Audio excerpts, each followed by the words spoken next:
Great. So, dear participants and our honored guests, welcome to the third day of the webinar series, Ecosystem Services, Practical Applications for Civil Servants in the Western Balkans region, organized by the Montenegrin NGO Center for Climate Change, Natural Resources and Energy at the University of Donja Gorica, here in the rainy capital city of Podgorica, with the support from German Organization for International Cooperation, GIZ. My name is Anđela Đurašković, and I'm a Montenegrin environmental educator and entrepreneur. I've been your host for the past 2 days, and it's my pleasure to be the moderator today as well.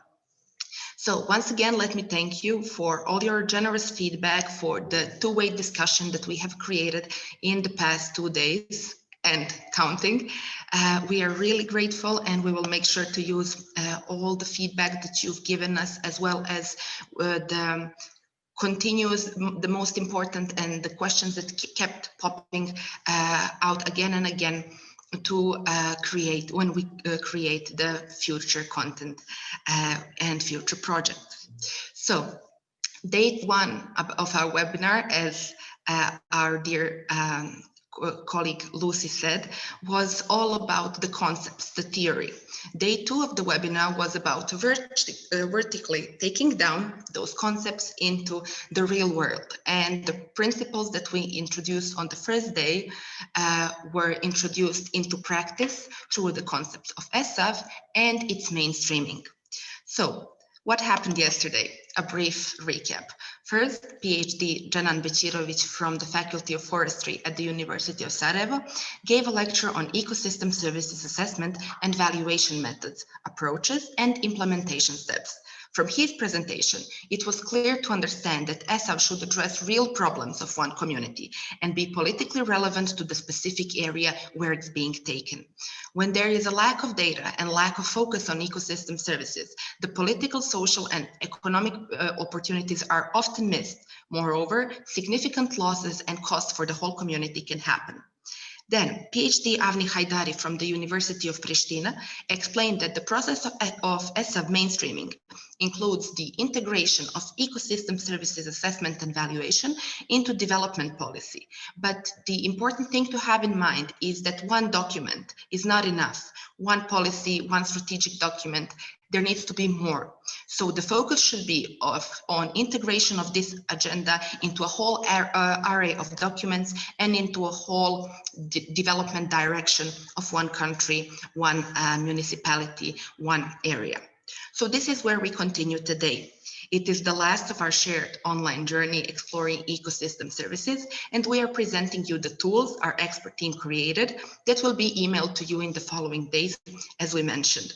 So, as you know, this 3-day webinar series is organized as part of the project development of an educational program for civil servants on ecosystem services, their assessment, valuation, and integration into development planning with the support from GIZ. The whole project is being organized within the ESAV sub-project of GIZ's Open Regional Fund for Biodiversity. And as Mr. Ekrem Husseini from GIZ explained on the first day of the webinar, the Open Regional Fund for Biodiversity has several sub-projects, such as Task Force, BIMR Platform, BioNet, Transboundary Management of Ecosystems, and ESAV, the one that got us here. So the 3 tools that you are going to hear about in a few minutes are the outputs of the ESAV sub-projects. So it's my pleasure to begin introducing them.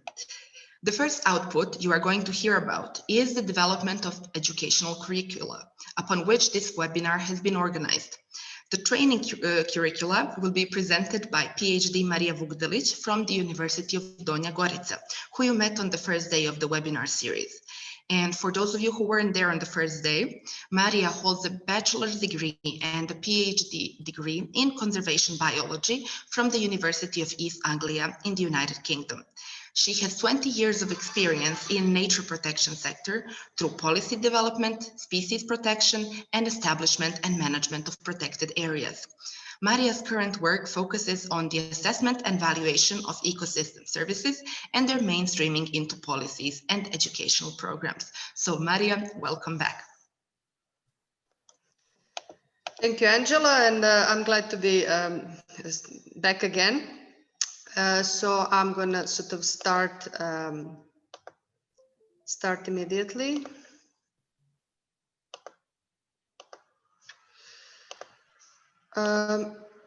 Okay, so come on.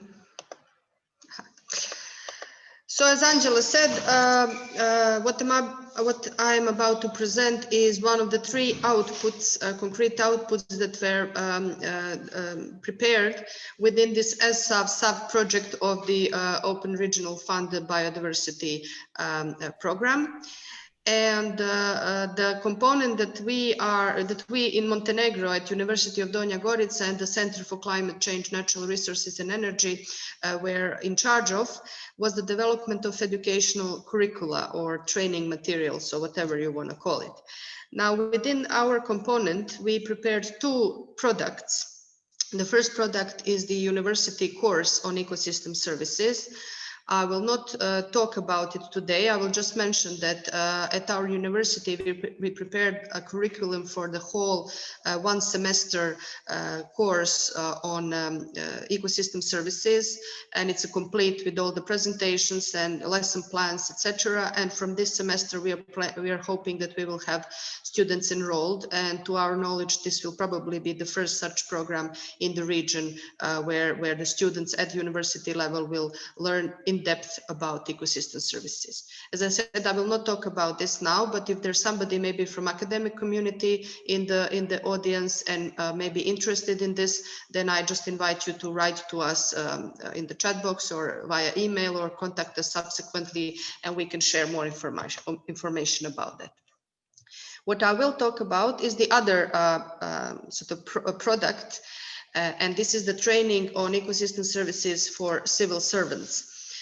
Now, before I just kick in, I just want to sort of give you the rationale for the whole thing. When this project was starting, we were thinking about how we can make the most impact with what we are doing. Now, as we discussed in the previous 2 days, the concept of ecosystem services has been sort of slowly introduced in the region, and we've seen certain valuation studies and the ecosystem services being sort of integrated into policies and laws and you know, this policy and legal frameworks.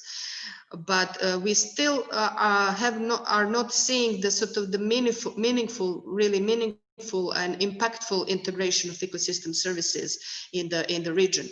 So that's why we wanted to sort of try to address this, try to make educational program that will be impactful.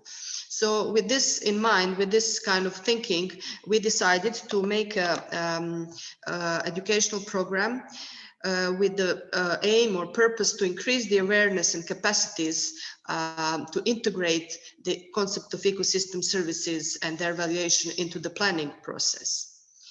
And the target group that we sort of wanted to target, or, you know, the people that we wanted to target with this program are the civil servants, but not just any civil servants. We decided, or as I said, our rationale was to target these people that are working in relevant institutions and that they are at some point in their work involved in policy preparation.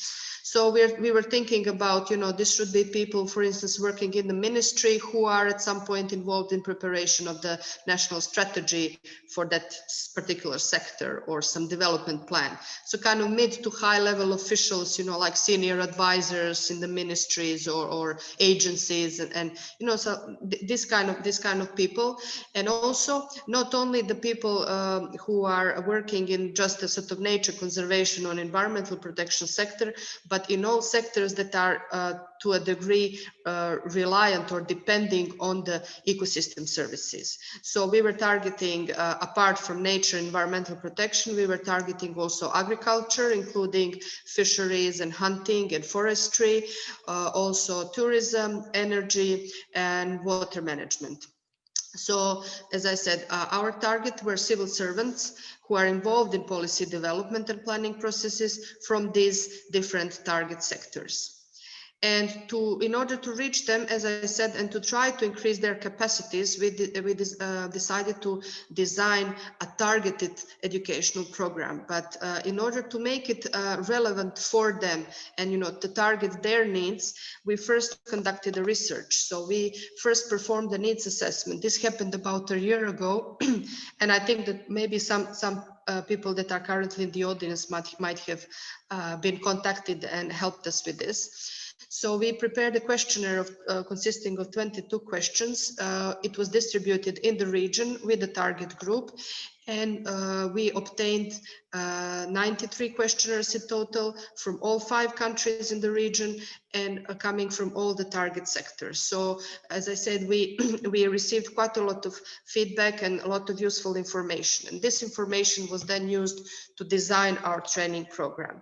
So based on this information, we designed the contents of the training program, we designed or defined the learning objectives, and we defined the agenda or the structure of the project, of the training program. So again, on the basis of the answers, we decided that this should be a 3-day workshop. 3-day because that's kind of the amount of time that that most of the civil servants or representatives of our target group are willing or able to dedicate to like an off-site training. So to go somewhere, spend 3 days, and then come back to their work. And this 3-day workshop would be a combination of lectures and of group work. So again, we prepared specific sort of tasks that people within the sectors can then work, so that this can help them increase their awareness and capacities in the topics covered. But we also left the opportunity or an option for a follow-up. So basically, if these people, once they go back to their work, we were planning to leave a sort of option that, so that if maybe like a month or 2 or 3 months after the workshop, if the opportunity arises for them to work on a policy development, to maybe to recognize an entry point to introduce the ecosystem services, they would have an option to contact us, and we would provide additional guidance on how to do this. And as I said, in 3 days, you can't teach or learn everything about ecosystem services and about practical application of it. So this workshop was designed more to demonstrate this theoretical applicability of ecosystem services concept. So basically to show the people that this is a useful tool that can be good for their work, and to tell them how this can be performed. So again, if the opportunity arises, they know what steps to take. Maybe they probably wouldn't be able to do the whole process themselves, because as we heard yesterday, this is not a task for one person anyway, but at least with this training, they would gain awareness of knowledge of how this is done, who they need to engage, how to conduct the whole process. And on the basis of questionnaires, we designed the contents of the training program. So a small proportion of the program would be dedicated to the basic theory and application of ecosystem services, and also to demonstrating the link between ecosystem services and human well-being.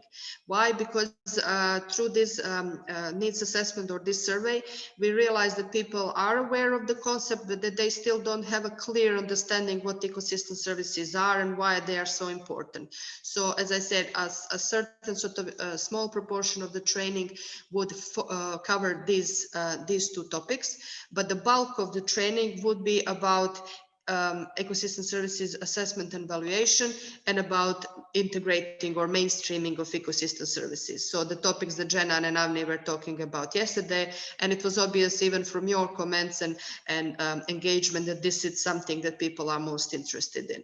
So, the most of this training is about, it's basically expanding what Avni and Jenan were talking about yesterday, teaching people how to perform, what are the steps, how to perform, what resources are required to perform all these different steps for ESAV and mainstreaming.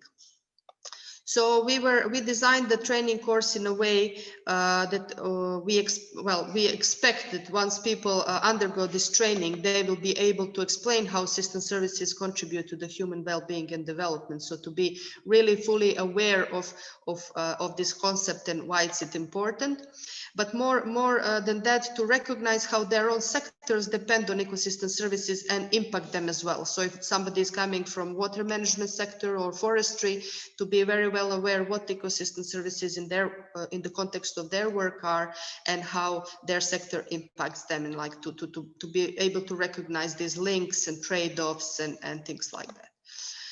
Also, we would expect people to be able to relay these steps and resources required for performing SAV and for mainstreaming of biodiversity of ecosystem services into planning process, and also to identify the opportunities where these things can be mainstream. So these entry points, and so that once the opportunity arises, you know, if there is a new plan being developed or a program or something like that, that they can then recognize this and kind of kick off the process of mainstreaming and SAV with this particular aim in mind. And obviously, we also want to sort of give a certain kind of attitude change. We would like these people to start to value the concept of ecosystem services as a sustainable, as a sort of useful contribution to sustainable development. So I will obviously not go into details. The original plan of our project was to organize this training workshop, at least one sort of session live, and we were planning this for June, but obviously we were not planning on the pandemic and the quarantine and the borders being closed down. So we had to postpone or delay or maybe even cancel that, at least for the moment, and which is kind of why we are organizing this webinar. And as you have seen, the four sort of modules that we presented on the webinar are actually the four core modules of our training course. So we took the materials that we prepared and kind of adapted them to this 3-day webinar, just to let you know what is available. However, we still kind of keep this hope that sometime soon we will be able to organize the live workshop, that it will be in the format that we envisaged, like a regional workshop with 20 to 30 participants from all the 5 countries in the region. But until then, if this is something that sounds appealing to you, if this is something that you think might benefit your work, then I just invite you to stay in touch, because if we recognize that there's enough interest, we might be able then to, I don't know, to organize something in some format which is appropriate for the current situation. I can't say at this moment what it is, but as I said, if you write to us with your interest and we recognize where this interest is, then we will see how we can accommodate your interest. So, as I said, I just wanted to present you this training opportunity. So just to tell you that we do have a specific targeted educational program or a training program developed. And once again, if you're interested in it, please let us know, write to us either today or after the webinar, when you kind of manage to when all this information has settled. And if you're really interested, then we can find maybe some kind of a modality to organize it. In the meantime, I thank you for the attention, and I'm giving floor back to Angela. Thank you. Thank you so much, Maria. Before we continue with the presentation of the next output, does anyone have any questions related to the curriculum Maria just presented? May I? Of course, yes.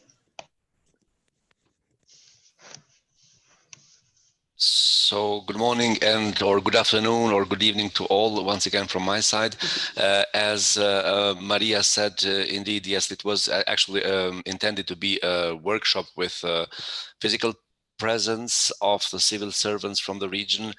Actually, we planned one of these workshops within the agreement we had, or contract we had with the CCC and RE, and additional one actually, even because we assumed that the response, and also as Maria said, from the questionnaire was rather big and satisfactory to us.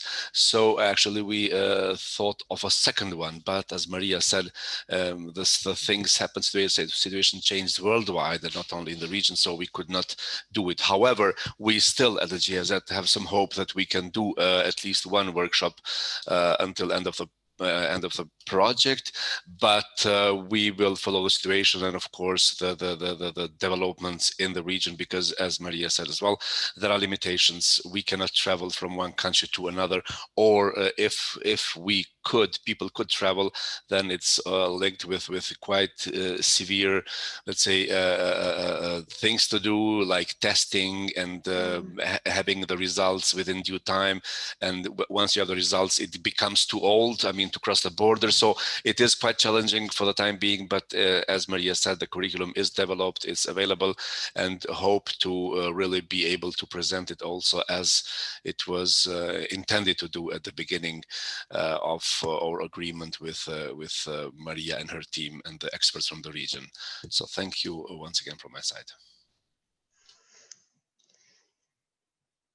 Wonderful, thank you so much. Mr. Rudan said, I'm looking forward to get the presentation being presented here by Maria. Thank you. Thank you. Soon, in the next few days, yeah, once Exactly. we package everything together. Yeah. Exactly. What is usually now in the world of online entrepreneurship known as the digital bundle. So we've created a bundle of materials, and we've seen that you're interested not only in the presentation, but also in the transcripts of the chat and everything else that our following two lecturers will be presenting. So we will pack it nicely and you will get it in your email, in your inbox. Thank you. Okay, great. So once again, thank you very much, Maria. Thank you very much for the presentation. Now, this was the first component of the ESAF sub-project with the Open Regional Fund for Biodiversity.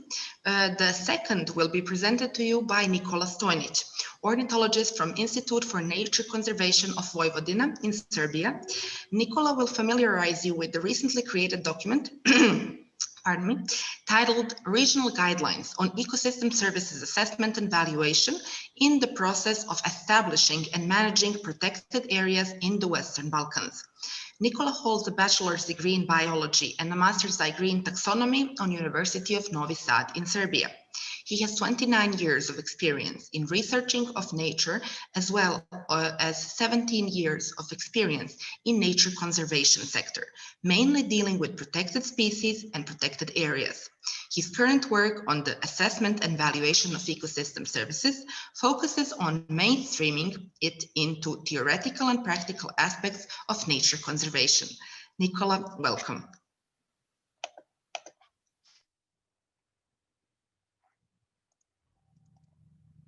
Hello, everyone. I hope you can hear me, see me, and see presentation. Yes, everything's fine. Excellent. Great. Excellent. I would never expect that machines are so good in transferring all of these data, sounds, and everything. So let's start. As you already heard, these guidelines is dealing on one specific part of ecosystem services assessment and evaluation, is dealing in its role in two processes regarding protected areas. So first we narrow down it to protected areas, and then additionally, there are two processes that we are dealing with. One is establishing protected areas.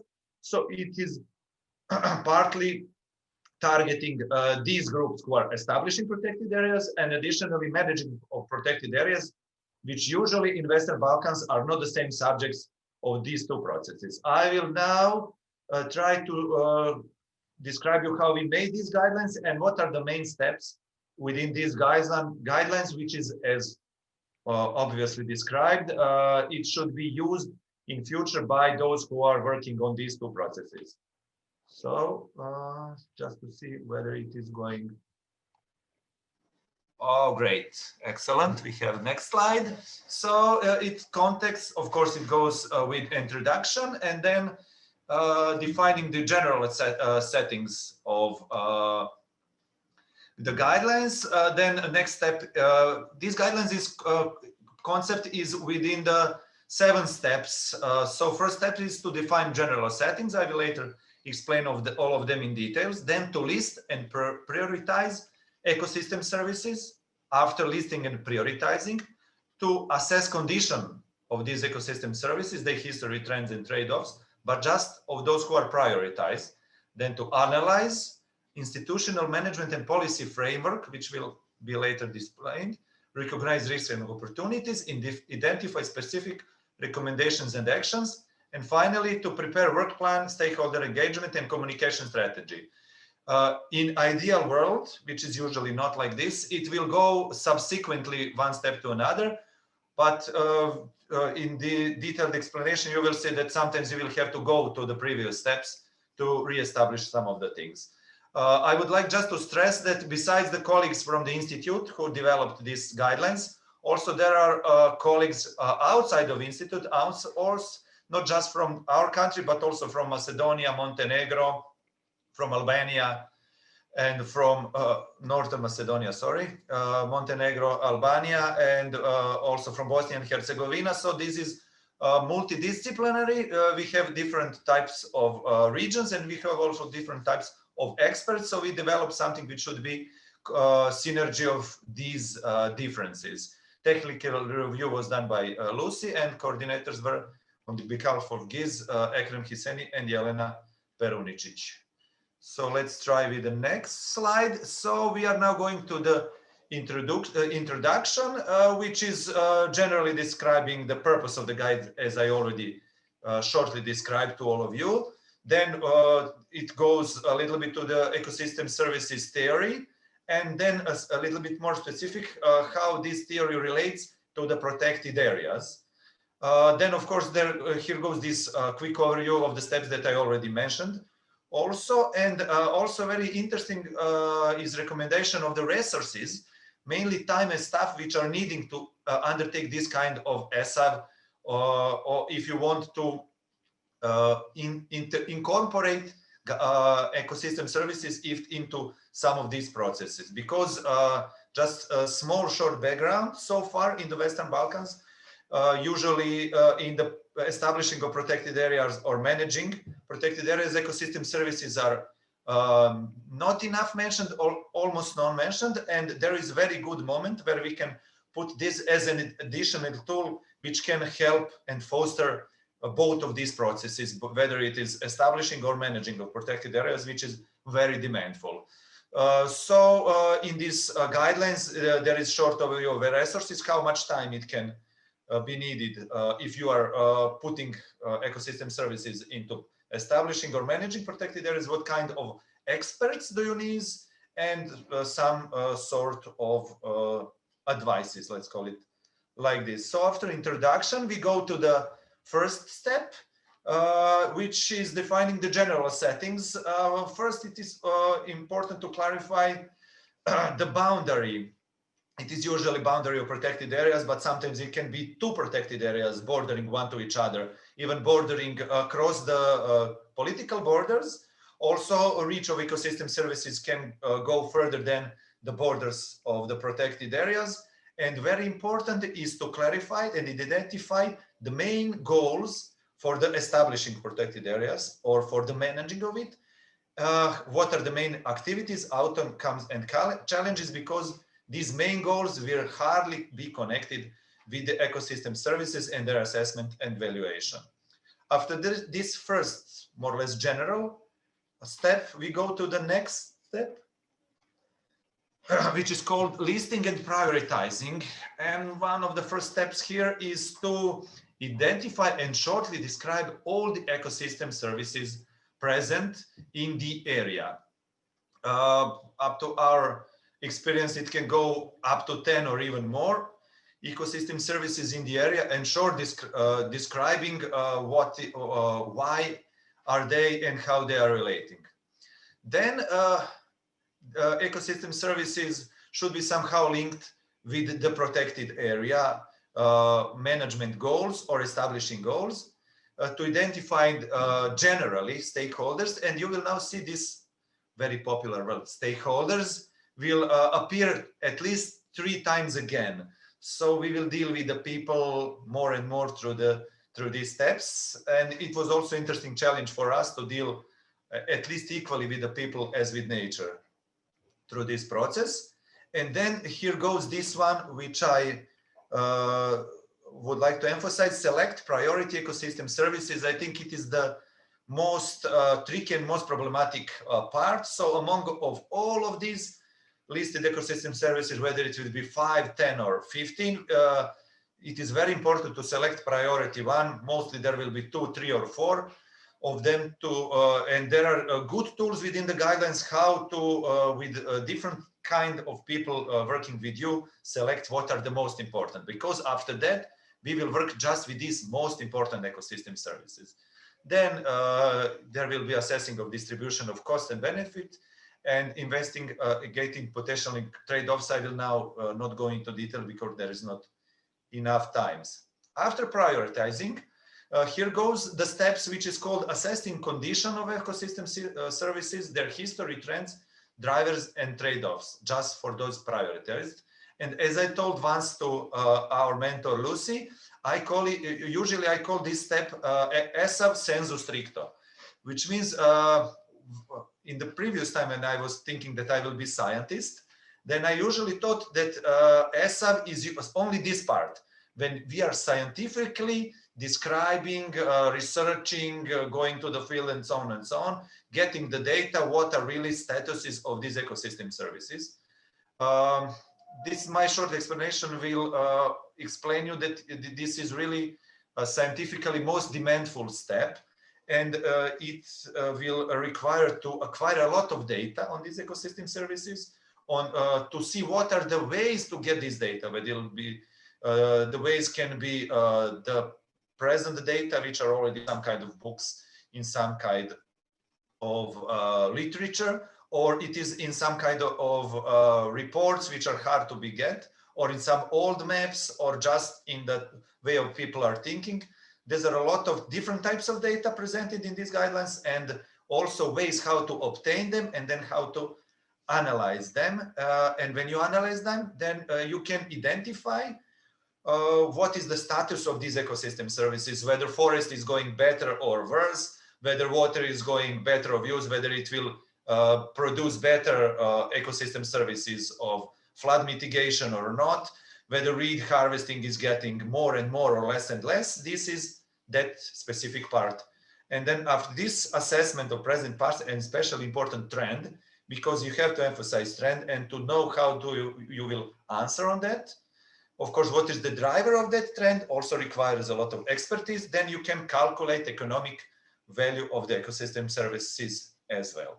I will go further with the steps. Then there is some refreshing part of the guidelines, which name is examples of the ESAV of cultural values of ecosystem services throughout the Western Balkans regions. And some of you can recognize some of these very interesting parts of our region, such as movie Battle of Sutjeska, or this is chair Duplja, a chair which is present on driving license of every people in Serbia, or Lovćen, which I will not in detail explain for the people, or some epic songs from Albania, or some sacred forests which are present close to the Šara Planina, or some mosaics in the Ohrid. So this is these are just some small part of this refreshing part, but for me very, very interesting. I will not explain it into details. So after we did this identifying trends and history and status of these ecosystem services, then we go to analyze institutional management and policy framework. So in previous step, we already realized what is the natural base for these ecosystem services. But here in this chapter 5, we have to see how these ecosystem services are regulated through the law. For example, law of the forest, what does this say about forestry? in protected areas, outside of the protected areas, how law on nature conservation can change the forest or can change the grazing, whether it will put the grazing into better condition or less, and so on and so on. So not just regarding to the processes, but also to the people who are managing it. So among these people, there can be some forestry workers, which are part of big enterprise, which is under strict rule of the Ministry of Forestry. But also you can have quite different situation like these small guys from the Peshter Plateau, which are managing their cattle, but in not so structurally organized system. So after delineating each of these stakeholders, then it is additional problem to identify their connection, whether these people have connection one with each them, forestry with water management, and so on and so on. This can require a lot of not just recent work, but it requires a lot of knowledge of the historical relationship within these stakeholders. After these two more or less very demanding and a lot of big describing steps, then there should be recognized risk and opportunities. Or to explain a little bit more in details, now we have to very narrowly and very precisely see how protected area establishment and protected area management are related with ecosystem services. Is this establishment or management will help to ecosystem services, or it will make a risk for them? Or maybe some using of some ecosystems is risk for establishment or for management or for conserving some ecosystem services. Now it has to be in detail shown, in detail recognized, and given some answers what kind of risk and opportunities can arise. Finally, we go to the final two steps. We go to the specific recommendations and actions for better decision making. Because after we see what is the status of ecosystem services, how they are relating to protected area, and then obviously we will see that some ecosystem services are underused and can be of the great help, while some ecosystem services should be subsidized, or some use are overused, or there are some communication problems within manager and users, or among the users. There are a lot of numerous data that can go, and in this specific step, these problems should be solved, or recommendations should be proposed for solving of all the problems that arise from the previous moments, not just the problems. It is the moment that I'm speaking with risk. Also, these opportunities, how they can be captured and how these opportunities can be enlarged. And finally, when we perfectly know what should we do, how we will do, then we have to make a work plan with the time scale, with the people who are in charge, with the subjects who are in charge, how to engage these all of the stakeholders, how we will communicate with them, with different stakeholders differently, with different steps, with different tools of communication.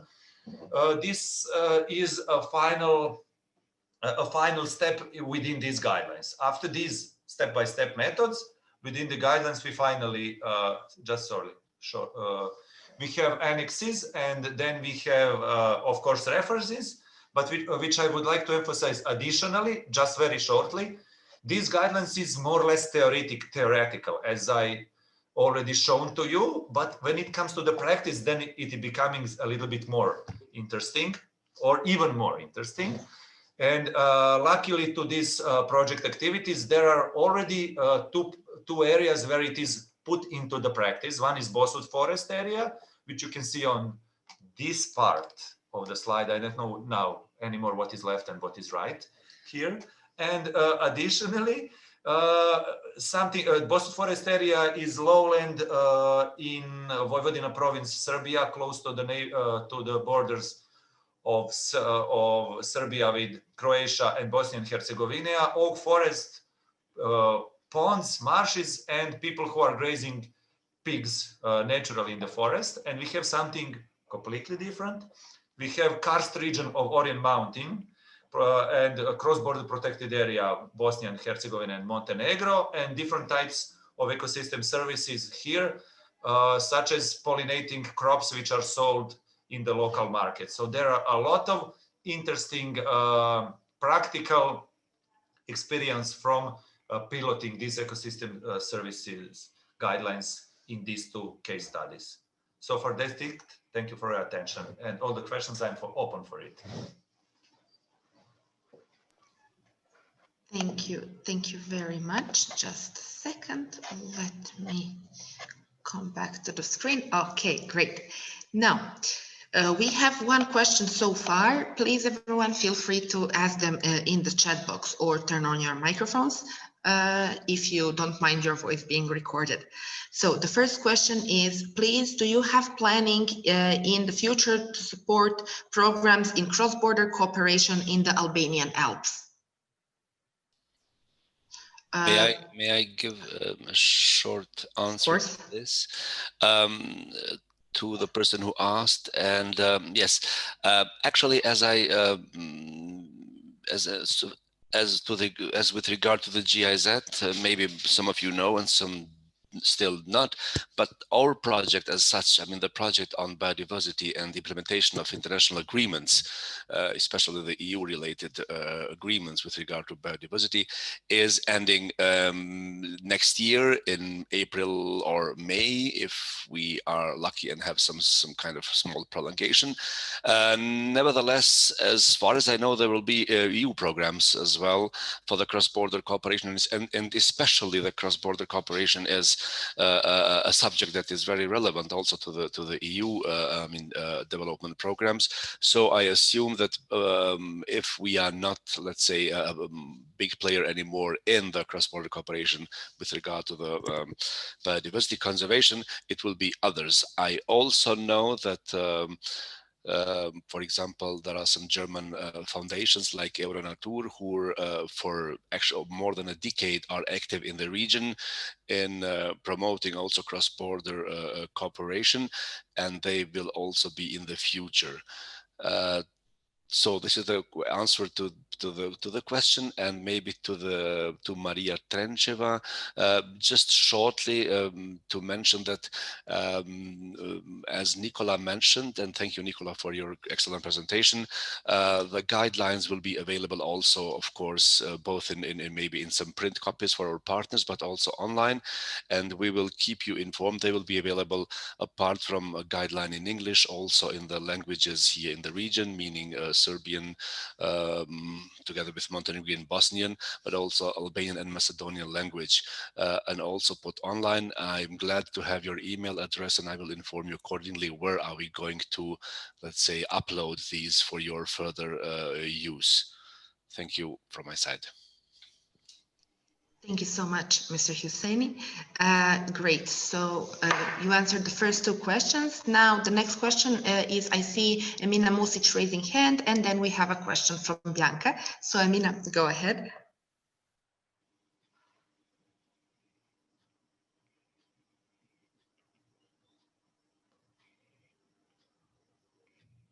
Emina, are you still there?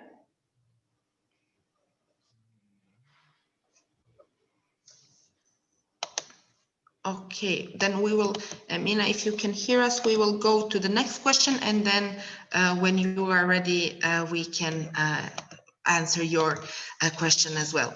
So the next question was from Bianca. So question for Montenegrin participants. Besides ESAV done for Ulcinj Salina, mentioned earlier by Maria Stanisic, are there any ESAVs done for other protected sites, or are being done or planned at this time? So sites in Montenegro. Thank you. So would anyone, okay, I can answer that. Yes, there were actually quite a few other studies. The first one I'm just looking at, because I have a sort of them listed, but it's in Montenegrin language. That's why I didn't put it in the chat box. If in 2005 there was a WWF study on the Tara River, and then there was 2007 some kind of assessment of harmonizing benefits from harmonizing with the EU acquis. But then sort of if you can say that the the major milestone in this was the study from 2011, which was done by UNDP and ISSP, and Lucy was actually the main author and coordinator of the study.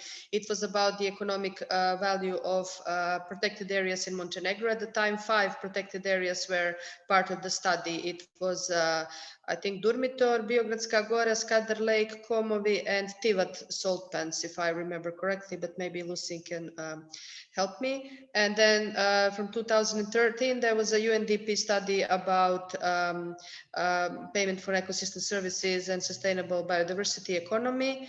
Also, there was, I think, 2015. There was a study about on Piva and Komovi. I think it was about the values of grasslands ecosystems. It was also sort of funded by UNDP. And I think that's it. I'm just trying to scrape my brain if I remember something else. But there have been sort of a number of studies over the years. And as Nicola is saying, at the moment they're piloting the guidelines on Orient. And I'm, as part of another work, doing this for Zeta River Valley, which is one of the recently established protected areas in Montenegro. So yes, that has been like this evaluation and assessment studies being done here and there in Montenegro, but it's usually as part of some donor-driven projects. And that's what I'm aware at the moment. So I hope that I have answered Bianca's question. Wonderful. Thank you, Maria. I see Lucy sharing 2 files, 2 UNDP studies, one from 2011 and one from 2013. Thank you, Lucy. Would you also like to add something verbally? Yeah, not a lot. I mean, I guess the big challenge there is still getting the data to do ecosystem service assessments and valuations. I guess other people may well fill this in, but I think one of the huge challenges in Montenegro is not the policy application or the interest of decision makers or the interest of researchers and the capacity, but getting the data to be able to do it. And certainly when we did these 2 studies with UNDP on biodiversity and the national economy and protected areas, that was the huge challenge, the data, particularly the biophysical data. Yeah, I guess that's a challenge probably everywhere, especially if you don't have national. I mean, in Montenegro, as you probably know, we don't even have the proper inventory of species or of habitats or ecosystems, not to mention other type of data that is required. But still, this shouldn't be considered as an obstacle. I mean, there are things that you can say, you can extract certain messages to impact the process, to mainstream this, even without data. I mean, obviously it makes things harder, but you just kind of deal with it as you go along. Yeah. At least that's, as I say, my experience, because we are doing this at the moment for Zeta. And I don't know, Nicola, how far into the process with Orient there are, if they have this kind of barriers, maybe he can comment. But yeah, it is a challenging process, which also kind of stresses the importance of what you, Bianca, asked yesterday. I think, was it Bianca or Maria? I don't remember. Is like, can one person do it? I mean, theoretically, yes, but it's hard. You need people that can look for data, that can interpret data, and if there are no data, to know how to overcome this barrier. Wonderful. Thank you, Maria. Nicola, would you like to add anything to this? Yes, I would like something, not just to this, but also to the first question, which was asked for the Albanian Alps.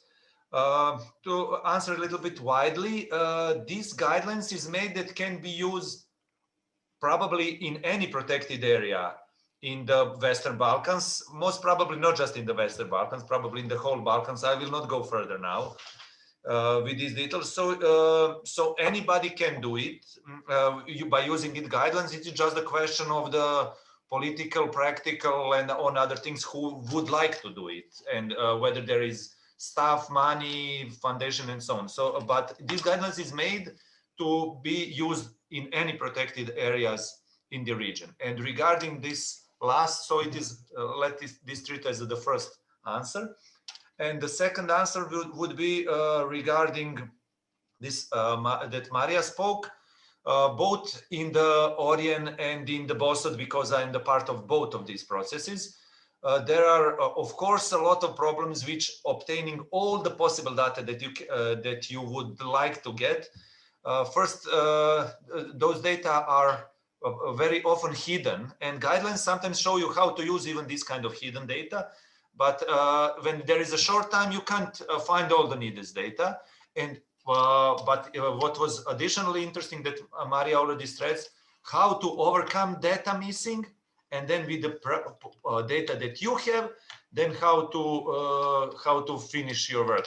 Especially Orion faced one problematic situation, having in mind this corona, which happened to everybody. Some researches were planned to be done in the May and in the June, but due to lockdown, the researchers were not able to come to the Orion, so we are missing this data. We had to use historical data on these specific organisms for pollination, and then to do some extrapolations. So these kind of things are problematic even in the regular situation, especially in such corona. So, but it also makes this whole story interesting. Thank you. Thank you very much, Nicola.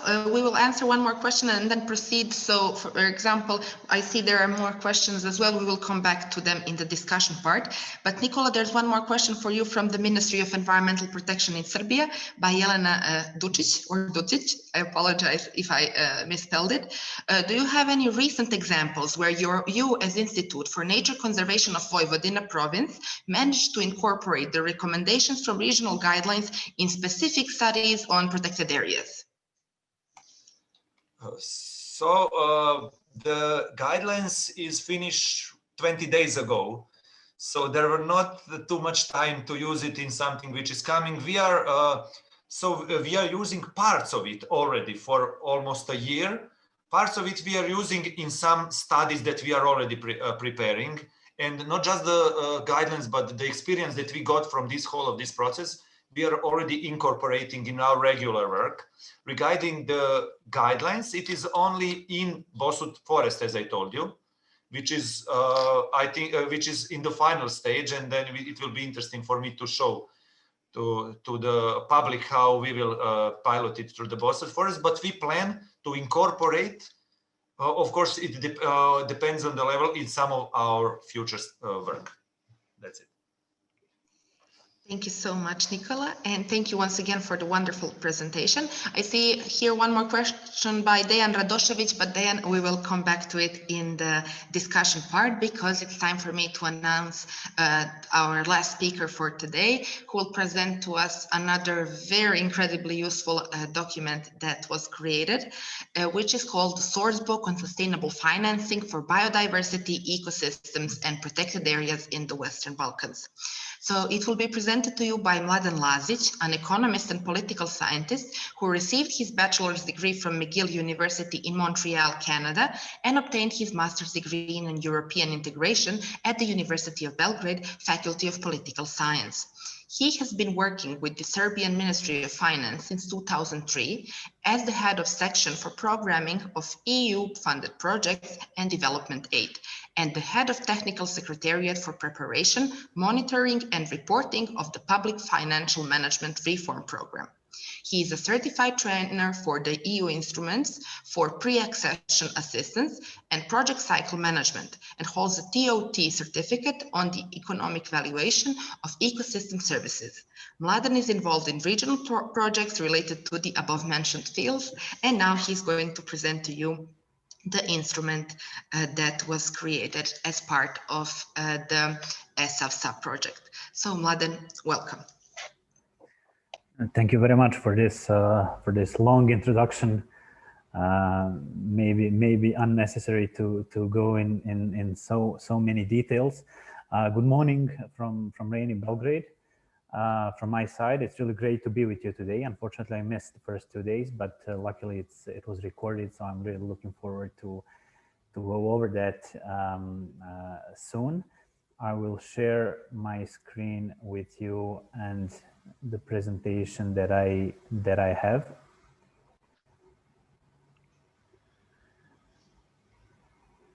Okay, and let's just make it full screen from the beginning. This should do it. Okay, well, in the very beginning, before I start, I have to say that this paper was prepared by Miss Lucy Emerton, who you know very well by now, and myself, and it was really a great pleasure to work alongside with Lucy. She was really a driving force, you know, in preparation of this source book and behind the wheel. So it was really great to work with her. We started on preparation of the source book in autumn last year, and we finalized in the spring this year.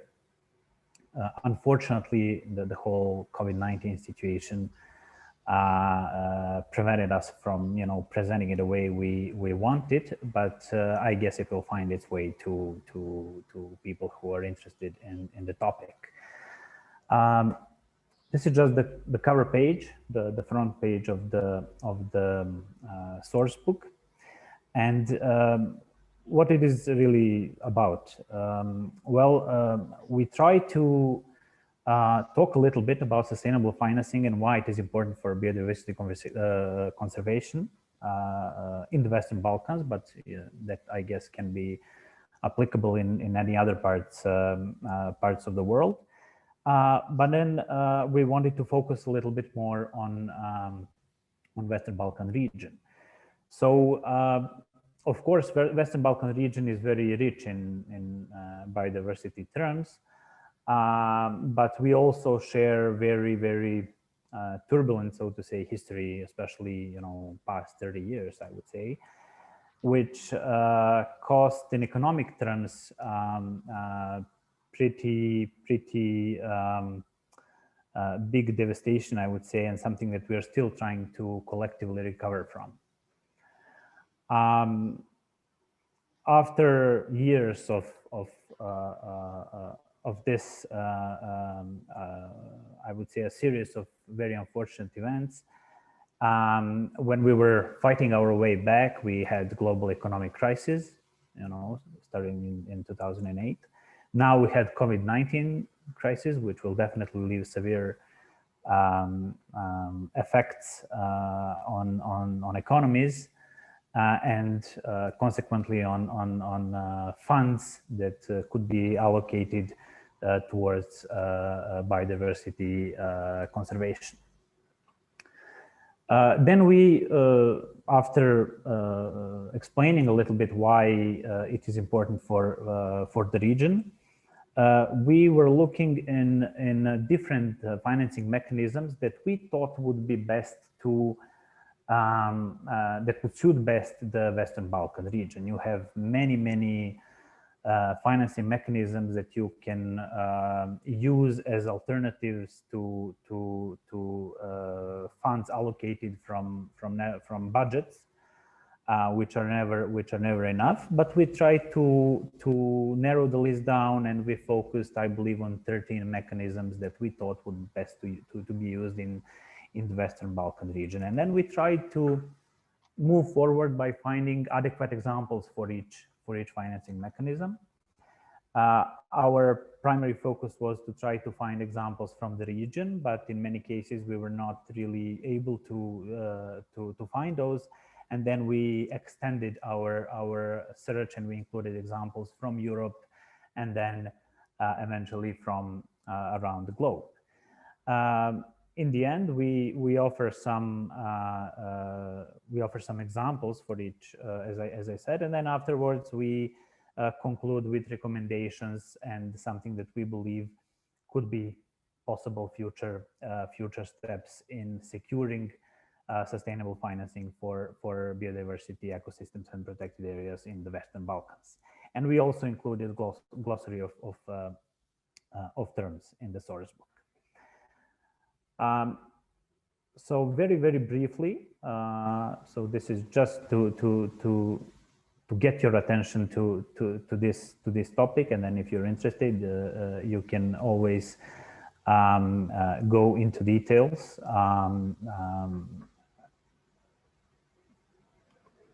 What is sustainable financing all about, and why does it matter? Well, I don't think we need to spend too much time in this. It's pretty self-explanatory that needs for conservation purposes almost always, and not only in Western Balkan region, but probably all over the world, exceed resources available exceed, or the other way around, rather, needs exceed the resources available for biodiversity conservation purposes.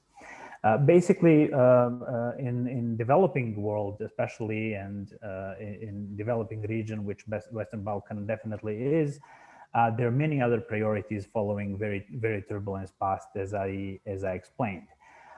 So it comes down to a matter of prioritization by governments, you know, how much money they would allocate for environment in general, and then for those purposes. So here is in this slide one estimate that it would take between 150 billion and 450 billion to meet what was set as Aichi biodiversity targets about 10 years ago. So when you're looking for 150 or 400 billion US dollars per year, you know, it's more than clear that this is something that is impossible to be allocated from government budgets, and that you need to look for alternative ways of financing.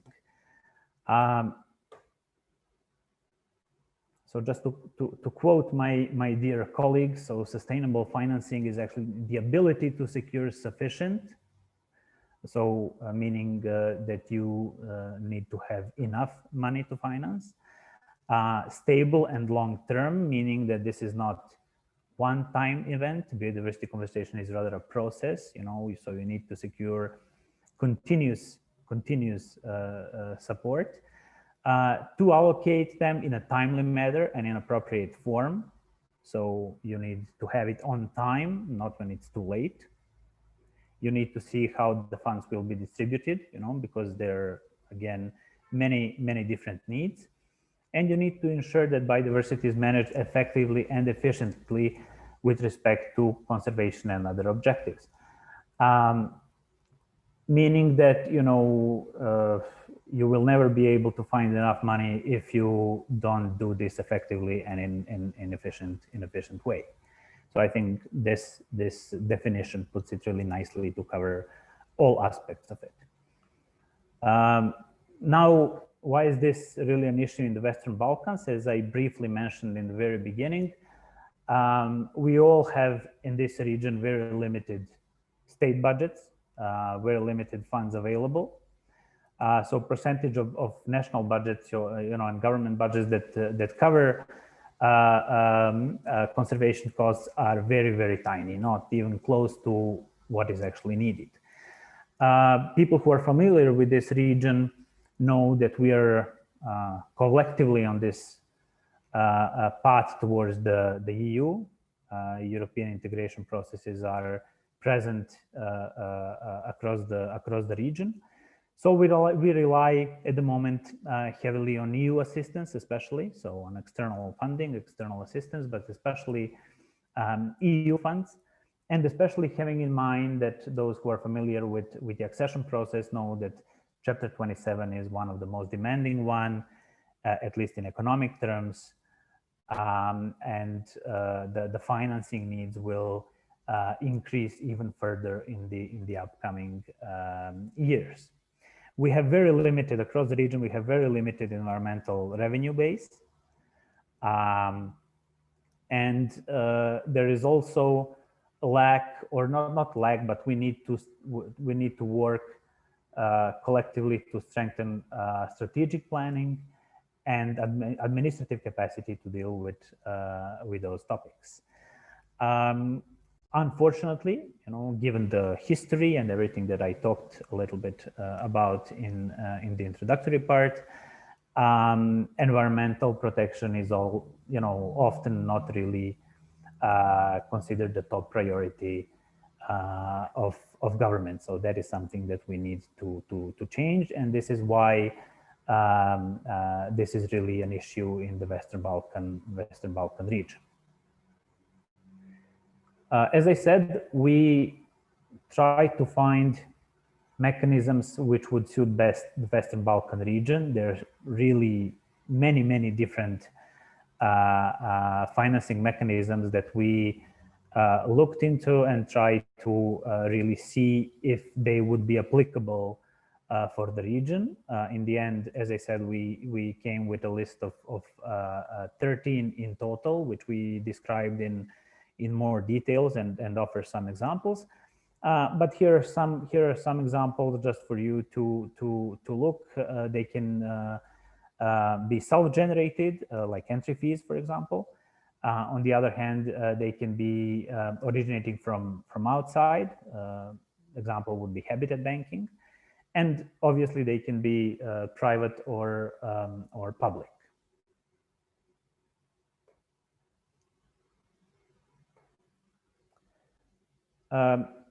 Here, we just put together 4 very quick examples. We don't want to really take too much of your time for this. You have many examples in the source book. For each mechanisms, at least 2 examples. So you can always take a look. But for example, payment for ecosystem services, we have the first example coming from Germany. I'm not even going to try to read the first couple of words that I have here written in German. But basically the idea is that farmers sign nature conservation contracts. They're paid for to protect nesting sites when mowing, grazing, or managing grasslands. So basically they receive this sort of financial incentive for their conservation work. Then we have the example of green bonds from Sweden. And it's from 2014 when Swedish Forest Company issued almost $23 million US 5-year green bond. Green bond working basically as any other bond. They originally wanted to seek less, but the demand from investors was so strong that they actually decided to increase it, and they ended up with $23 million US bond. Bond proceeds for projects are basically for projects with positive environmental impact. They can include, sustainable forestry, renewable energy, switching to biofuels, waste and water management, and so on. Then we have trust funds. We have examples from Albania, from Greece, from North Macedonia. If we talk about this region, the one that we picked here is from 2015, which the idea was to provide long-term financing for Ohrid ecoregion. And you see here who was involved, and basically they generate investment income, and they raise additional funding and also annual donations. It works as grants, so they provide conservation grants to protected area authorities, to civil society organizations, municipalities, scientific and academic institutions, and so on. And finally, ecological fiscal transfers, which the best example would be from Portugal. I mean, they were among the first to start with this. And the basic idea is that nature conservation areas are considered in local finances laws. So that's where it is defined. And they use it to determine fiscal transfers from central government to municipalities. And in this law, they specify that between 5 and 10% of funds which are being transferred is calculated basically according to the amount of territory under protected areas or land with Natura 2000 status. So basically, this is the aim to compensate them or to reward them for biodiversity conservation costs that they have. Ways forward. What are the opportunities for the whole region to strengthen biodiversity finance? As I said in the beginning, currently from government budgets, only a tiny portion is allocated for this purpose. But sometimes, unfortunately, even this fund is not used. Those funds are not used in the most effective way. So we have to be more efficient in using existing funds and what we have at the moment. We definitely have to give this topic more attention. We have to help people who are dealing with those topics and working in this field. They need to have greater support. They need to be recognized, for what they are doing. We have to enhance administrative and human capacities, and we have to work collectively to improve planning. We have to work on awareness raising and wider public support, because it can be actually a driving force behind securing additional funds for this purpose. And we believe that this there is much more room for awareness raising and gathering of public support in this area. We have to reduce negative impact of economic activities on biodiversity right now. If we do that, then we will reduce the amount of funds that we would need to offset negative effects in the future. We have to build a broader and more diverse funding portfolio. So we need to explore options, and this is what the source book is all about. And it ideally would find its way to decision makers who can actually look at alternative financing mechanisms, not to replace government budgets, but to serve as additional source of funding for sustainable biodiversity conservation. And finally, we need to enhance our regional cooperation, because this topic is not limited to borders as we know them now. This is absolutely cross-border issue, a regional issue, and even wider. So we really need to enhance our regional cooperation and hopefully come up with consider some joint actions, because we strongly believe that by doing so, we can actually increase our chances of securing additional funds for this purpose. So this is it from my side. And since this topic is not too exciting probably for many of you, I wanted to close with this photo, which I took about 2 weeks ago, just north of Belgrade. So this sunset is something that I want to leave you with. So if you have any questions, I'll be happy to answer them to you either right now or any other point in time when you contact me. So thank you again. Thank you very much, Mladen, for a really useful presentation and a poetic ending of it.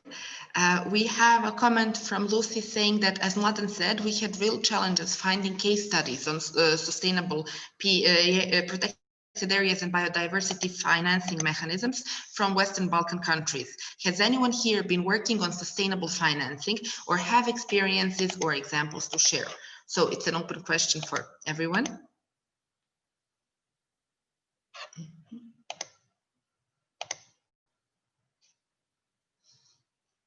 Okay, if you don't want to talk, feel free to share your experiences in the chat box.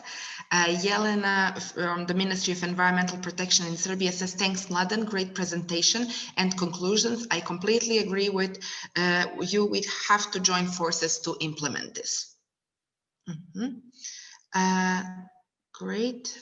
People are asking. Sinisha is has a question, please. Yeah. Thanks for the great presentation, Mladen. Looking forward for the rest of them. So I'm going to ask one question that has a wider implication. So maybe the other presenters would also I would like to hear the answers on the other aspects of the same issue. And in that sense, I'm talking as president of organizing committee of the Climathon, It is one of the biggest climate actions, collective climate actions, and we organize it in Belgrade as previous year. Also, this year we are focusing on something like more crowd-sourced issues, how to motivate people. So in that sense, I would ask precise question. Besides these sources of funding that you addressed, Mladen, are there some examples of crowd-funded examples, or even to put it in that way, where not the society as that represented by the government, by some funds, but individuals are using the ecosystem service, and in that sense are evaluated how much they should like pay for some small amount of that. And as an example, like for example, when we enter in some protected areas, like in Fruška Gora in Serbia, you have this eco entrance, or in the cities you have this entrance, and that could be an example of how crowd-funded ecosystem could work. So my question is, are there some examples of that, or like in the yesterday, like Lucy or someone else could send a link about that? Because this year we are focusing our climathon, where students and others, just to say, finish with that, are to be more clear for the other next presenters, where the students actually are solving the problems using the crowd-funded and crowdsourced ways to solve these challenges of the protection of the environment. So in that sense, are there some financial ways for this crowdfunding, and for the other later the same question for the area? Thanks.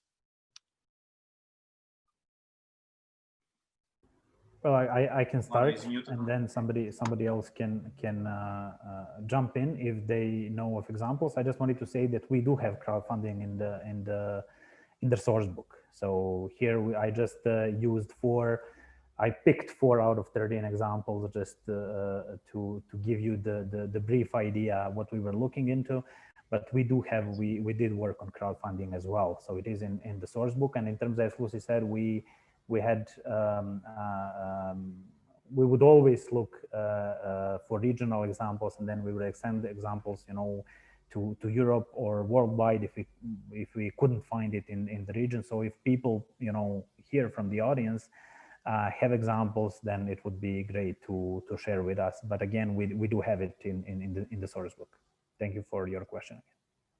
Thank you. I'll look at there. Anybody else can share it in link if there is something related to material.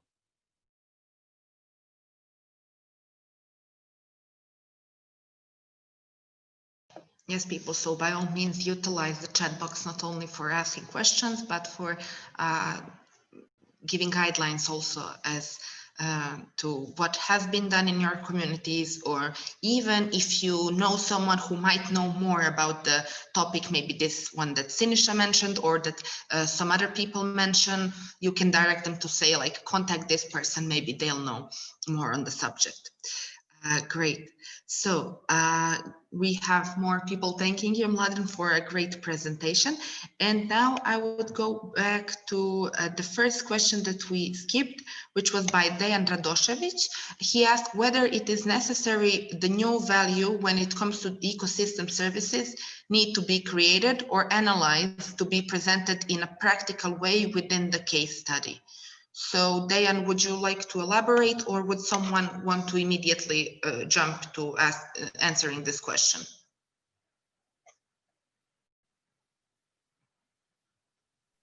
Hello, good morning to everyone, and thank you, Maria and Nicola, for your presentation, and also to presentation we had the opportunity to listen to yesterday and the day before. So I would like just maybe to explain what I mean asking this question, because it is when, let's say, we have some protected area, and within this protected area we have the, let's say, regime, third regime of protection. So we already have some kind of natural resources. We use it, let's say water and the forestry, and we achieve some kind of incomes from those resources utilization. So we know them, and they are constant and run smoothly without any obstacles. So my question is whether we need to create some new value from the existing natural resources for this protected area, and presented it at some kind of practical way, you know, to be understandable for the also for the manager of protected area, but for the wider public. So that will be the question. Thank you.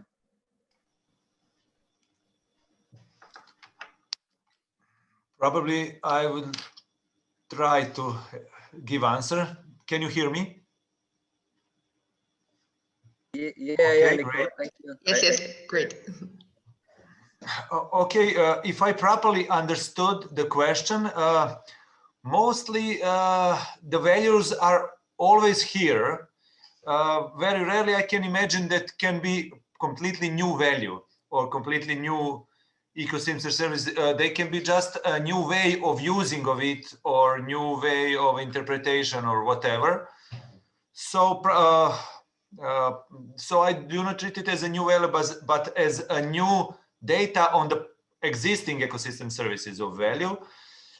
And regarding your questions, when it comes to be new, again created or analyzed or presented or whatever, it depends on the type of documents that we are working on. For example, protecting area management plans are done for 5 years or for 10 years period. And then after doing new document for protected area management, then you can put these new data within it. That can be one way of putting something new into existing valuation. Another way can be that if this big change that you are mentioning, if it is extremely big change, it can completely change the way of distribution of the using of another. It can even influence the another ecosystem services and so on or so on. Then it can be even something which will start a reason for new valuation. So so there can be at least two ways how to tackle something which raise as a change. Thanks. I will try to sort of complement Nicola, and maybe also try to answer Dan's question. So, okay, if you look at the protected areas, more or less each protected area has like a suite of financing mechanisms. Almost all, at least the ones in Western Balkans, usually rely on the core funding which comes from the state or municipal or like, you know, but national budget. And then all the other things that the protected area wants to do, like the conservation activities and educational programs and whatever, basically it needs to earn its own money. And there is a suite of like other sources of income, like what you said, like user fees or charges or selling licenses or entry tickets or whatever, through which protected areas are generating funding for their full operations.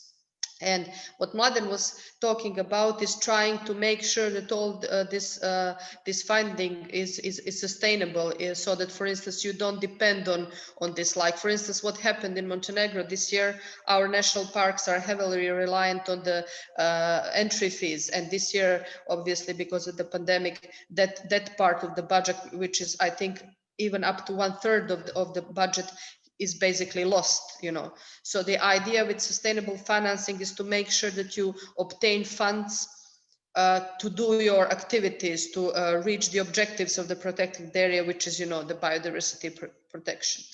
Now, the ecosystem services are like a separate thing, and one benefit of recognizing and assessing the ecosystem services is to possibly identified an extra financing mechanism for the protected area. So for instance, if you can demonstrate that the protected area or some user within it provides a certain ecosystem service, then you can introduce the mechanism of payment for these ecosystem services. So I don't know, if a farmer or if a landowner has a forest which is demonstrated to do the watershed protection, then then you can introduce the or protected area, for instance, protects a forest that has a watershed protection, and all the people downstream and down the hill benefit from it, or companies or whatever. Then you can kind of start introducing this extra financial mechanism that can help your sustainability of the funding. So as I said, the example you were given, you already seem to have some like charges in place, like water charge, and I don't know what else you mentioned. But maybe by doing the whole assessment of ecosystem services there, and during their valuation, maybe you can recognize some extra mechanism that can help finance this protected area. So I hope I kind of clarified, and maybe I don't know if I'm not a financial expert, so what I'm saying, it just kind of comes from the experience working with protected areas. But maybe I don't know, somebody else can confirm what I was saying.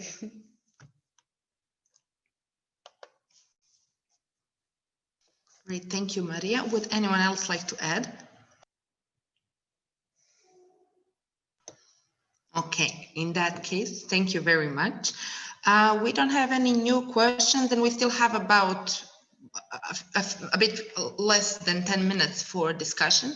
So my question to all of you would be, now that you've heard the presentations of our three speakers today, and you've heard about the materials they've created, do you see yourself using them in your workplace? How do you see yourself using, whether the guidebook or the source book on sustainable financing? Do you see it being helpful in what you do and in your own work environment?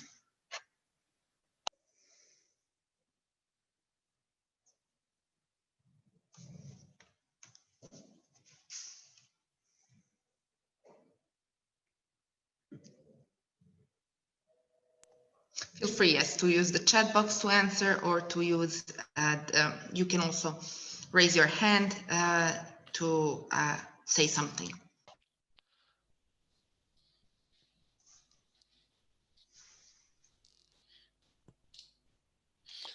May I, Angela?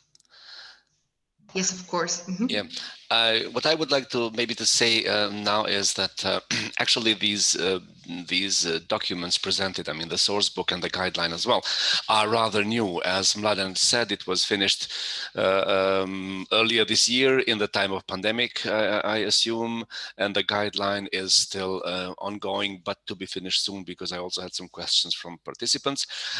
So what we are also going to do, I think, and it's relevant for the countries of the Western Balkans, is that we have signed a contract with Parks Dinarides. Parks Dinarides is the network of all protected areas in the Western Balkans, and I think they have almost 60 protected areas from all the countries. And we agreed with them that they will present in the next upcoming, I would say, months, but not beyond February next year, at least the guideline and the case studies that will be finished by then, as Nicola mentioned, both from Bosut Forests and Orien protected area.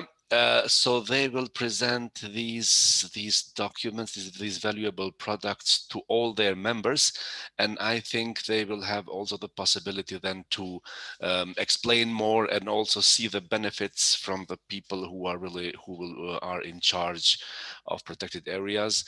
And this is something which is I consider very, very, very helpful for all of people, because as we can see, these are rather new documents. These are somehow compiled to meet directly the benefits of the protected areas to be, or the existing ones in the Western Balkans. As Nicola said, they are suitable to both of them. And also, as Nicola said, not only limited to the Western Balkans, but also to a wider region, because the approach and the problems and, let's say, the benefits would be the same. So this is, I can announce this, and it will be maybe for all of people who are here and who work in the ministries or protected areas management, they will be notified rather soon also from Pakistani leaders, and present the documents directly to their members. Thank you. Wonderful. That's very valuable information. Thank you so much. I see Maria also wants to say something. Yes. Yes, because Ekrem kind of just inspired me. There is one thing that we all have to sort of take notice of, and it's the when we are talking about protected areas, and it's the fact that the whole sort of concept and the paradigm of protected areas is experiencing change. If you look at something like 50 years ago, protected areas were almost exclusively just national parks that were established by the governments, and usually because of their aesthetic value, you know, because these were that beautiful wildlife landscapes.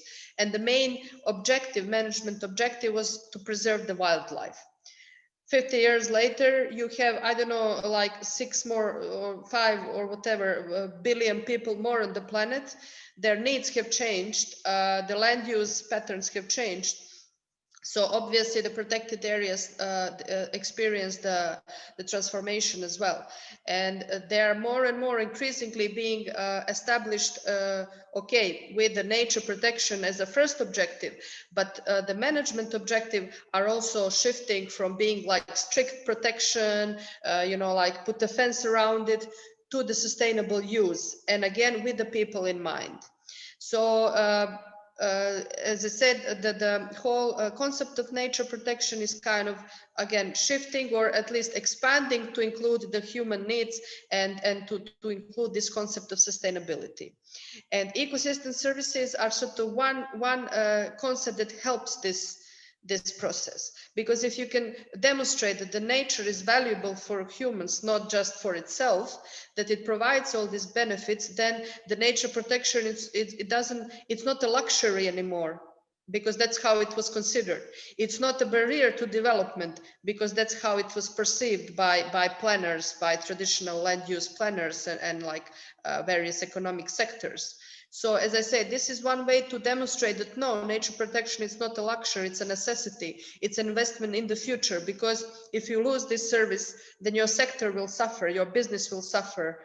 So again, just an extra argument to help nature protection, to assist it, and to make sure that the protected areas, which are not these isolated pieces of land, they're actually embedded in this whole mosaic of various land uses.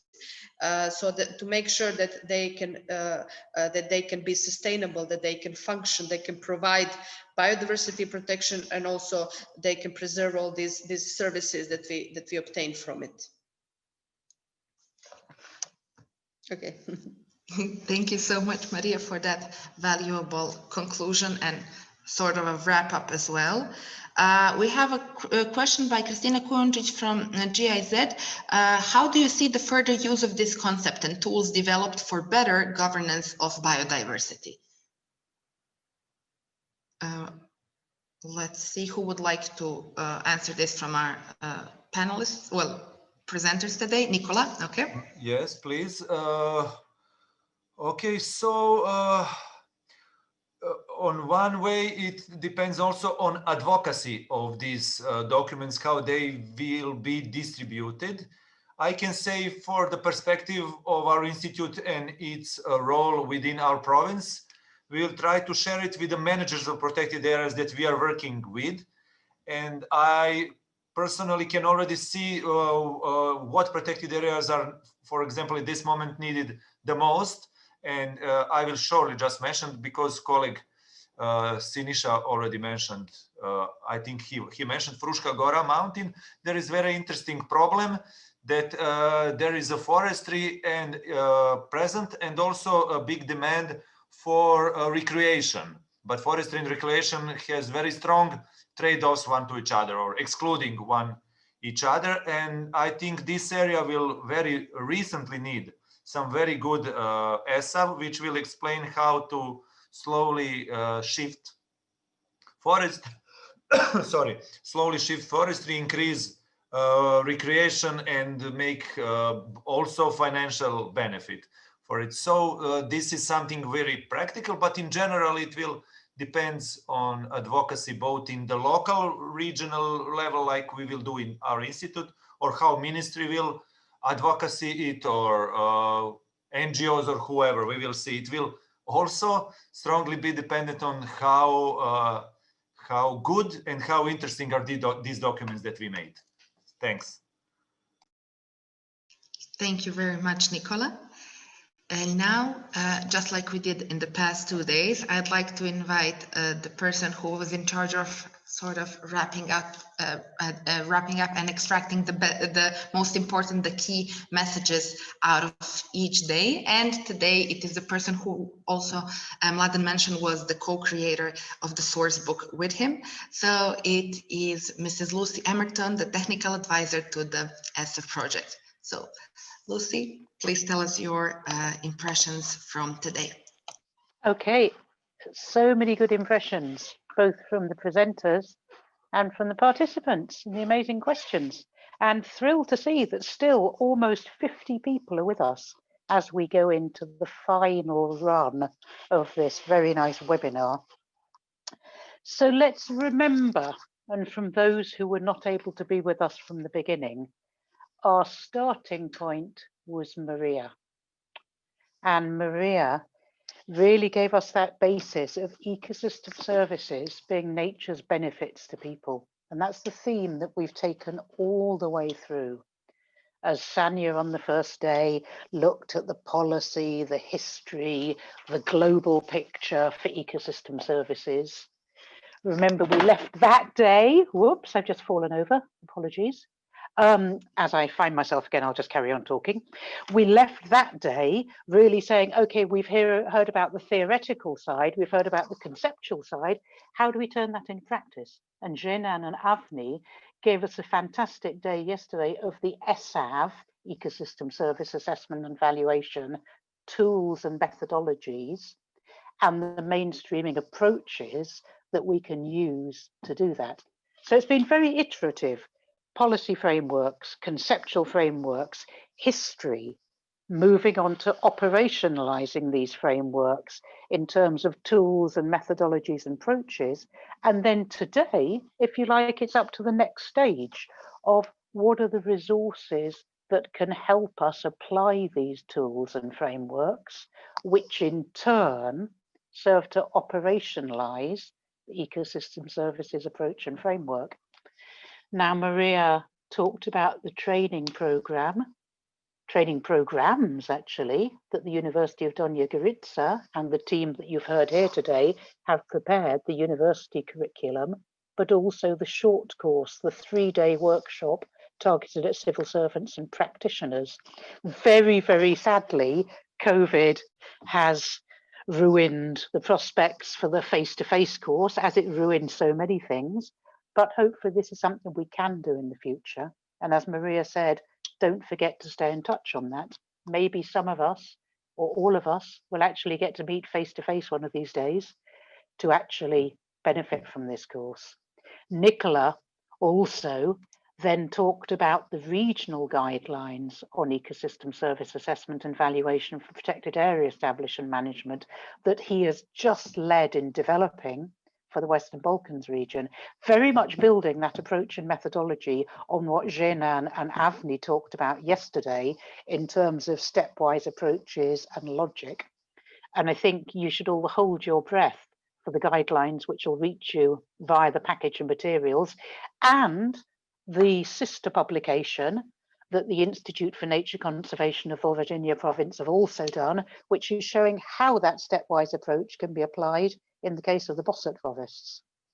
Mladen then talked about the huge challenge we all face in the NGO sector, the government sector, the private sector, the community sector. How do we finance biodiversity, protected areas and ecosystems? there's a huge shortage of funding, there's a huge shortage of financial incentives. And he talked about the source book, which has been put together under the auspices of the project, which he led on, of what are the different tools that can be used and mechanisms to finance biodiversity in protected areas. So that sort of takes us to our end point, a very exciting 3 days that sort of built one step to the next, from the concepts to the practice to the capacity and resources. And I can see a lot of interest in making this work, applying ecosystem service concepts in the Western Balkans region, but also in Niger, also in Myanmar, also in all the other amazing parts of the world that we've had the privilege of welcoming to join us in the webinar. So what else can I say? What a fantastic 3 days it's been. Back to you, Angela. Thank you so much, Lucy. Thank you. You are definitely one of the main parts that made these 3 days extra fantastic. And all of you who have contributed, thank you so much. But although it's almost 11:45, we aren't done yet. We still have 2 more things to do. And one of them is the evaluation of the whole experience. So it's a quick survey. I will give you 10 minutes to complete it. I will type the link in the chat box right now here. And it would really mean to us a lot if you could do it, because it's feedback and you grow from feedback. So thank you. Here's the link. I'll give you 10 minutes to do it, and then we will wrap up the event with one more special guest. Thank you.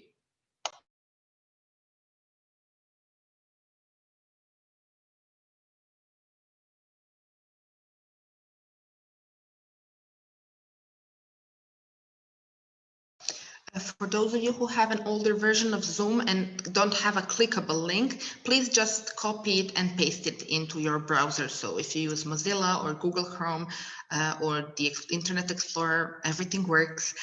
So just copy it and paste it where you want to go.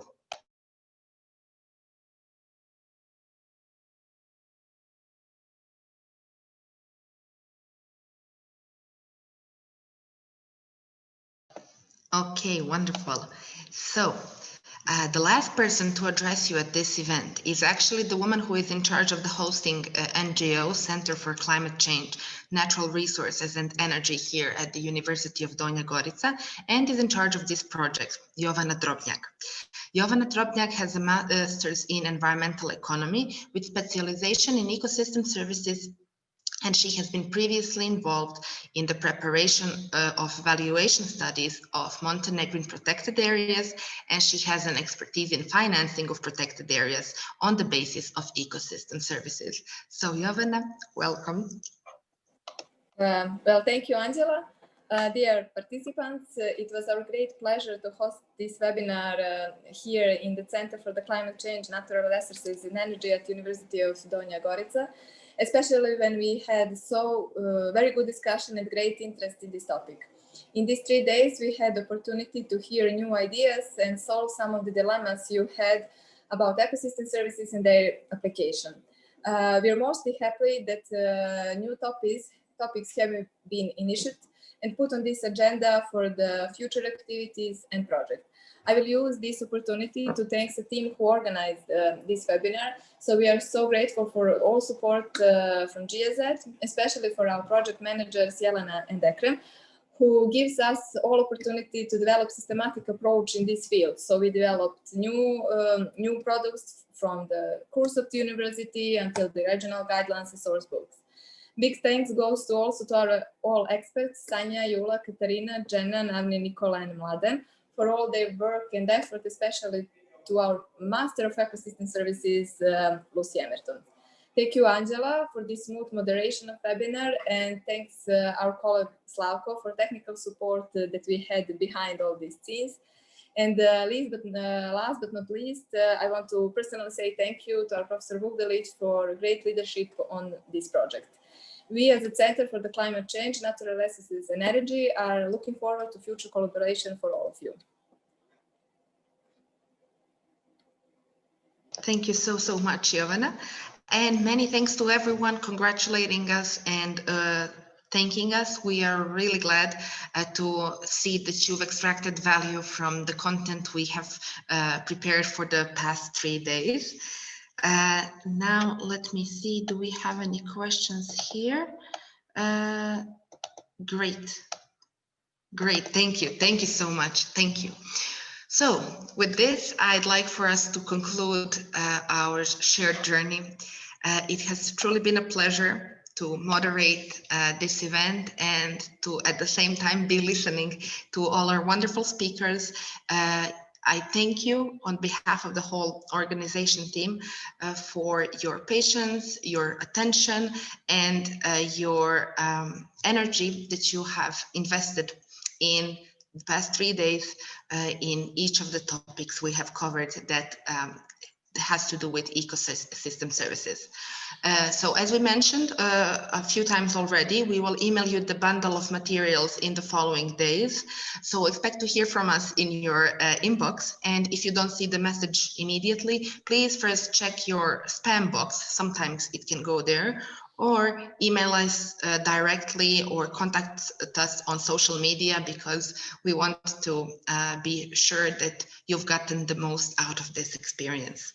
So have a lovely rest of the day. Enjoy implementing the new ideas you have learned about through this experience, and thank you so much. Goodbye. Goodbye. Thank you. Thank you Bye. also very much. Thank you. Thank you, everybody. Goodbye. Bye-bye. See you. Bye, guys. Thanks. Bye-bye. In the future. Thank you. Bye. Bye. Thank you. Thank you. Congratulations. Thank you very much. Thank you.